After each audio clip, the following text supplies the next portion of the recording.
Hello भाई लोग, तो 2025 आने वाला है और इसी के साथ साथ हमारे डॉक्टर डूम यानी कि आरडीजे के डॉक्टर डूम अपने साथ काफी सारी चीजें लेकर आने वाले हैं। मतलब कहने का मतलब ये है कि आने वाले समय में मल्टीवर्स से रिलेटेड काफी सारी चीजें आने वाली हैं, जैसे कि स्पाइडरमैन 4, डूम्सडे और डॉक्टर स्ट्रेंज 3, जो कि तीनों ही मल्टीवर्सल मूवीज होने वाली हैं। और सारे पत्ते बिक चुके हैं क्योंकि हमारे फैंटास्टिक 4 भी आने वाले हैं और अपने साथ लाने वाले हैं एमसीयू का अब तक का सबसे बड़ा थ्रेट यानी कि आरडीजे का डॉक्टर डूम। लेकिन आखिर वो कहाँ है, जिनका सेटअप तो काफी लंबे टाइम से किया जा रहा है लेकिन एग्जीक्यूशन न जाने कब करा जाएगा। और मैं बात कर रहा हूँ यंग अवेंजर्स के बारे में। हमने द मार्वल्स मूवी में देखा था कि हमारी मिस मार्वल निक फ्यूरी के कहने पर नए अवेंजर्स यानी कि यंग अवेंजर्स का फॉर्मेशन कर रही है और हम काफी सारे यंग अवेंजर्स को देख भी चुके हैं, जैसे कि Kate Bishop, Miss Marvel, Ant Man की बेटी कैसी लैंग, इसके अलावा पिचके हुए हल्क का सड़ा हुआ बेटा यानी कि स्कार, और अब तो मेरी प्यारी वांडा के बच्चे बिली और टॉमी भी वापस आ चुके हैं एमसीयू के अंदर। मतलब बिली तो आ चुका है और टॉमी भी आ ही जाएगा शायद से। इसके अलावा कुछ ही दिनों में हमारी आयरन हार्ट भी आ जाएगी, या फिर कहूँ कि आ चुकी है वकांडा फॉरएवर में।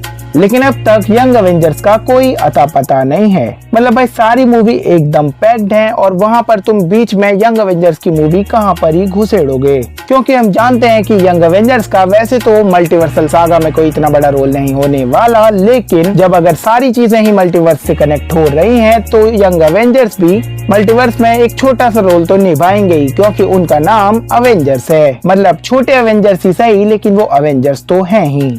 मई 2026 में हमें अवेंजर्स डूम्सडे देखने को मिलेगी और उसके बाद स्पाइडरमैन 4 देखने को मिलेगी, और इन दोनों मूवीज के बीच में यंग अवेंजर्स के आने का कोई सेंस नहीं बनता। यानी कि मार्वल के पास सिर्फ 2025 तक का टाइम है यंग अवेंजर्स को दिखाने के लिए, और जहां तक हम जानते हैं तो अभी दूर दूर तक यंग अवेंजर्स से रिलेटेड कुछ भी नहीं है। मतलब ना तो उसकी अनाउंसमेंट है और ना ही उसे शेड्यूल किया गया है। लेकिन मार्वल वाले यंग अवेंजर्स को 2021 से सेटअप करने में लगे पड़े हैं और पता नहीं वो यंग अवेंजर्स के साथ क्या ही करना चाहते हैं। मतलब मार्वल वालों, इफ तुम यंग अवेंजर्स की एक मूवी नहीं दे सकते तो कम से कम एक वेब सीरीज तो दे ही दो, क्योंकि अगर तुम डूम्सडे के बाद यंग अवेंजर्स को दिखाओगे तो मुझे नहीं लगता कि वो इतनी ज्यादा सक्सेसफुल होगी और यंग अवेंजर्स का डूम्सडे जैसी मूवी में कोई काम भी होगा या फिर नहीं।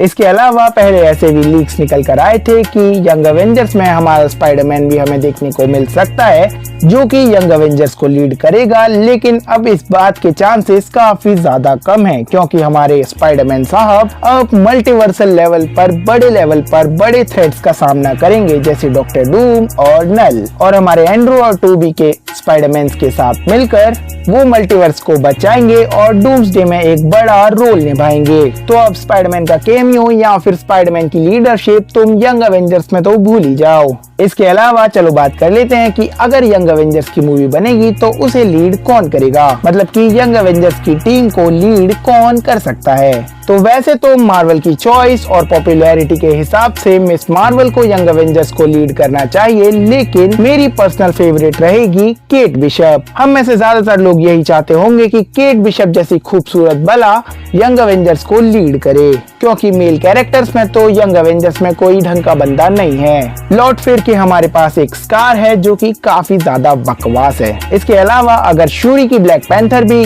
लीड करती है तो मुझे कोई दिक्कत नहीं होगी, क्योंकि वो बहुत ज्यादा इंटेलिजेंट और सीरियस कैरेक्टर है, जस्ट लाइक आरडीजे का आयरन मैन। और हम जानते हैं कि लीडर को हमेशा इंटेलिजेंट ही होना चाहिए। इसके अलावा हो सकता है कि हमें लीडर के रूप में आइजिया ब्रैडली का पोता भी देखने को मिल सकता है, जो कि अगेन एक सुपर सोल्जर होगा और यंग कैप्टन अमेरिका का रोल निभाएगा शायद से। लेकिन अभी तक उसका कोई सेटअप नहीं किया गया है तो हम उसे इस टीम में काउंट नहीं कर सकते। बाकी क्या तुम यंग अवेंजर्स मूवी के लिए एक्साइटेड हो? और यहाँ तक वीडियो देखने के लिए thank you so much, take care.